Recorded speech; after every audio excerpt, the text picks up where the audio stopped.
Мен ағылшын тілін қалай үйрендім?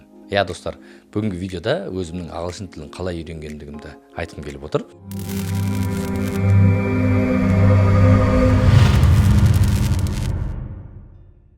Менің өзім Абай атындағы республикалық мамандандырылған, дарынды балдарға арналған мектепте оқысам да, мектеп бітірген кезінде ағылшын тілім 0 болды. Шынымен кәдімгі мектеп бітірген кезде ағылшын тілім 0 болды, бірақ ол кезде де менде бірандай ой болды, болашақ ағылшын тілінде мен неге ағылшын тілін білмеймін деген бір қорқыныш, және бір соны біліп алу керек еді деген бір үміт болды. Соның арқасында мен Сүлеймен Демирел университетін таңдадым. Сол жерге халықаралық журналистика деген мамандыққа түстім. Сол жерге түскен кезде барлық сабақтарымыз ағылшын тілінде болды. Маған өте қиын болды. Ол кезде өзімді бір бағанағы ит болады ғой. Сөйлемейді, бірақ өзгелердің сөйлегенін түсінеді деген сияқты. Басында солай отырдық. Және 0 болғаным үшін басында оның өзі маған арман болды. Кейін бір 3 айдан кейін сол бір иттің деңгейіне көтерілдік. Яғни біреулер сөйлегенін түсінесің, бірақ жауап бере алмайсың. Сөйтіп 6 ай өткен кезде ағылшын тілінде емтихандарды тапсыра алатындай деңгейге жеттік. Енді осы бір қызық дүние пайда болады осы жерде. Мысалы, адам 6 айда қалай емтиханды ағылшын тілінде тапсыратындай деңгейге жетеді деген. Біз ол кезде New English файлмен оқыдық. Соның elementary, intermediate деңгейлерін аяқтап болғаннан кейін, және өз алдымызға ағылшын тілінде тапсыра алатындай бір мүмкіндікке ие болдық. Бірақ одан ары қарай тоқтап қалған жоқпын. Өзім жеке ментор таптым, Джош деген. Сол Джош арқылы практиковать еттік. Сол Джоштың көптеген кеңесі болды. Сол үшін де ағылшын тілін үйреніп жатқан адам үшін ментордың болуы өте маңызды. Өйткені менторыңыз тек қана бір ағылшын тілінде ғана емес, жан-жақты адам болса өте пайдалы болады. Өйткені ағылшын тілін үйрену кезінде адамның жан-жақты адамның, яғни сенің қызығушылығыңа сай контенттер ұсыналуы, сенің қызығушылығыңа сай кітаптар ұсыналуы өте маңызды. Сондықтан да ментор табуды ұмытпаңыздар. Одан кейін ары қарай Джошпен практикалар өткеннен кейін мен бір қызық дүние, нейтив спикерлер, яғни носитель языка көрсем, кәдімгі солармен араласқым келіп тартып деген сияқты көптеген бір дүниелер болатын. Соның біреуі бағанағы Джейкті айтқым келеді. Джейкпен кәдімгідей бағанағы болады ғой. Соның қызығушылығына қарай бір жүріп жұмыс жасадық. Мысалы, ол PlayStation ойнағысы келсе, бірге PlayStation ойнап, сондағысы Джейктің сөйлеген кезінде бір соның речін тыңдау, яғни соның бір сөйлеп жатқан дүниесін тыңдап, біз кәдімгідей бір кайф алатынбыз да. Өйткені қазіргі таңда қараңыз, YouTube қатты дамып кетті. Ал бізде 2009 жылдар, 2010 жылдар мен айтып жатқан уақыт, ол кезде ағылшын тілінде сөйлейтін адамдар өте табу қиын, және ол кездегі біз білмеймін, интернеттің дамуы да ондай бір қатты емес еді. Сондықтан да бізге ағылшын тілді адамның сөйлеген дүниесін естудің өзі бір үлкен бір жетістік болатын. Сол үшін YouTube каналдары қазір өте көп. Сол YouTube каналдардан көптеген дүниелер үйренуге болады ағылшын тілді мамандар. Сол үшін сізге осыны ұсынам. Ал мен енді сол кезде ондай мүмкіндік болмағаннан кейін біз тапқан ағылшын тілді мамандарымыздың айтқан дүниесін істейтінбіз, солардың жанында жүретінбіз. Сөйтіп Джейкпен PlayStation ойнайтынбыз. Бір қызық дүние айтқым келіп отыр. Осы жерде бір ешкімге айтпаған дүние.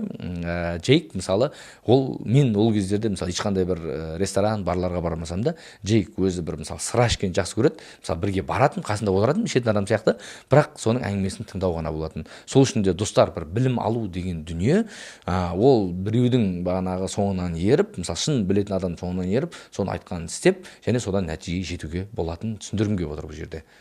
Қалай, нормально кетеді ма? Андай ғой, негізі вообще бөлек формат көрейікші деп жатырмын да. Upper intermediate деңгейіне жеттім. Сол деңгейге жеткеннен кейін мен өз алдыма платформалардан білім алатын болдым. Мысалы, қараңыз, бізде әлемдік деңгейде Coursera деген платформа бар. Сол платформадан да білім алуға болады. Skillshare деген платформа бар. Ол платформада көптеген, мысалы, өнер саласына болсын, мысалы, блог жүргізуге байланысты болсын, көптеген білімді алуға болады. Сол платформалардың арқасында маған өте көп бір пайдалы білімдерді алдым. Бір қызық дүние, мен Coursera платформасында TESOL деген сертификатты алдым. TESOL деген сертификат кәдімгі Teaching English as a Second Language, яғни ағылшын тілін екінші шет тілі ретінде үйретуге болатын әлемдік сертификат. Мен осы Coursera платформасынан сол сертификатты алдым. Енді қараңыз, ол сертификат арқылы не істеуге болады? Ол сертификатты алған адам әлемнің кез келген жерінде ағылшын тілін екінші шет тілі ретінде үйренуге арналған елдерде не істеуге, сабақ беруіне болады. Менде сондай сертификат бар қазір. Сондықтан да бағанағы білім алу кезінде ағылшын тілді көптеген платформалардан үйренуді ұсынар едім. Өйткені ол платформалардың маған тигізген пайдасы өте көп болды. Аризона университетінің TESOL сертификатын алдым. MIFI-дің бағанағы онлайн курстар жасауға байланысты курсын алдым. Ойланып қарасақ, көптеген дүниелерді үйрендім. Және де менің өміріме өте бір өзгерісін тигізген ол бір Барбара Окридің Learn How to Learn, яғни үйрену сабақтары. одан кейін тағы бір үйренген дүнием Шейн Диксонның сабақтары, яғни ағылшын тілін үйренуге байланысты. Сондықтан да менің өмірімде ағылшын тілін үйренуде, яғни ағылшын тілді платформалар, Skillshare болсын, edX болсын, немесе Coursera болсын, осы бір дүниелердің пайдасы өте қатты тиді. Ағылшын тілін үйрену кезінде тағы бір дүниелерді айтайын. Мысалы, мен өзім үйрену кезінде маған көп пайдасын тигені біреу Busuu.com деген сайт болды, және де LiveMocha.com деген болды. Қазір қаншалықты жұмыс жасайтынын білмеймін, теріп көрсеңіздер болады. LiveMocha.com, ол жерде көптеген достар табуға болады. Бір қызық дүние, мен ағылшын тілін үйрену кезінде Түркиядан кәдімгі бір қызбен танысып, бұл дүниені ешкім білмейді. Сөйтіп Түркияға барған кезімде сол қызды кездестірген, көргем. Яғни ағылшын тілі не? Адамдарды біріктіретін тіл. Сондықтан да достар, ағылшын тілін үйрену кезінде кез келген варианттарды көре беріңіздер. Мысалы, мен өте көп скайпта отыратын. Скайптан бұрын анау бізде қазір чат-рулет деген сайт бар ғой. Сол чат-рулетте отыратынында өзің қаламаған елдерді алып тастауға болады. Мысалы, сіз ағылшын тілді емес-ау деген елдерге исключение жасап тастай аласыз. Яғни оларды бұл елдермен сөйлескім келмейді деп, тек Британия, Америка сияқты елдерді қосып қоятынбыз. Сөйтіп сол сайттар арқылы көптеген шетелдіктермен танысатынбыз. Және өзің практика жасайсың. Сондықтан да ағылшын тілін үйрену кезінде практика жасау өте маңызды. Мысалы, шетелден достар табуға тырысыңыздар. Егер сіздер қыз болатын болсаңыздар, сіздерге повезло, өйткені шетелдіктердің көбісі, мысалы, қыздармен сөйлескісі келеді. Енді бірақ ұлдармен, мен өзім енді ұл болғаннан кейін, енді ұлдармен де, қыздармен де сол жерде сөйлесіп, танысып, бар қызығушылыққа байланысты, ағылшын тілін дамытуға байланысты көптеген әңгімелер айттық. Соның арқасында мен өз деңгейімді дамыттым. Сондықтан да ағылшын тілін үйрену кезінде кез келген вариант приветствуется, яғни кез келген вариантты қолданып көріңіздер. Өйткені ағылшын тілін үйрену ол адамға бір Абайдың қолданатын ыждахаттылық деген сөз бар ғой. Сол бір қасиетті талап етеді. Ыждахаттылық дегеніміз ол сіз шын жан тәніңмен сол нәрсеге берілуің, сол кезде ғана сол тіл саған ашылады. Сондықтан да сіз де ағылшын тіліне бір өте бір сондай бір шынайы бір қызығушылықпен қараңыздар. Мына Түркияға барған кезінде бір көптеген жерлерде ілініп тұратын бір сөз бар. Ататүріктің сөзі, не мұтлым түркім дейіне дейді. Яғни түркім деп айтқан сөзден артық не бақыт бар дейді. Яғни сіз жаңа тіл үйренетін болсаңыз, сол тілде сөйлейтін адамдар неткен бақытты деген сияқты бір көзқарастармен қарасаңыз, сол тілге деген махаббат ашылады. Сол тілге деген махаббат ашылған кезде сол тілдің иеленушілерінің мәдениеті қызық болады. Өйткені ағылшын тілін үйрену кезінде бір менің өзім сол бір ағылшындардың салт дәстүріне байланысты, тек қана ағылшындар емес, мысалы америкалықтардың өзінің өміріне байланысты көптеген бір қызығып қарадым. Соның арқасында маған сол тіл ашыла түсті. Сондықтан да кез келген тілді үйрену кезінде сол тілге деген адамда махаббат болу керек. Адамда махаббат болған кезде кәдімгідей көптеген бір дүниелер ашыла бастайды, өз сырын бере бастайды. Сіздерге де бір ұсынар дүнием, яғни қазір Omega деген қателеспесем сайт бар, чат-рулет деген сайт бар. Сол сайттарға кіріп көптеген дос табуға болады. Сол достарды табу арқылы мен де ағылшын тілін қатты бір керемет бір даму сол кезде болғанына мен көзім жетті.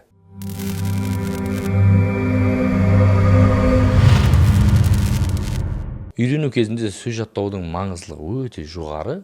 Өйткені мысалы тіл үйреніп жүрген кезде бір сөздерді біреулер не алфавиттік тізбекпен жаттайды. Мысалы мектеп кезінде мен үйрене алмадым, өйткені дұрыс бағыт бағдар беретін мұғалімдер болған жоқ.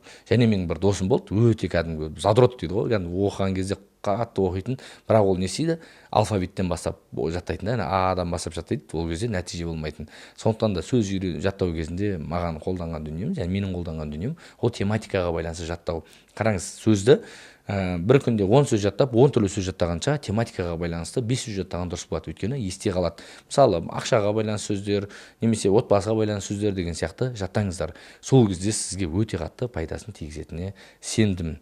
Я, достар, менің бағана үйрену жолымды көрдіңіздер. Яғни мен 17-18 жасқа келген кезімде ағылшын тілін білген жоқпын, және де ары қарай үйреніп алдым. Соншалықты деңгейде үйренгенім, қазір TESOL сертификатын иегерімін. Сізге де сондай бір жолды ұсынамын. Бүгінгі видеомыз осымен тәмам. Біздің каналға тіркелуді ұмытпаңыз, және де достарыңызбен бөлісіңіздер. Біздің өзге де видеоларымызды қарап шығыңыздар, мүмкін сізге пайдалы болар.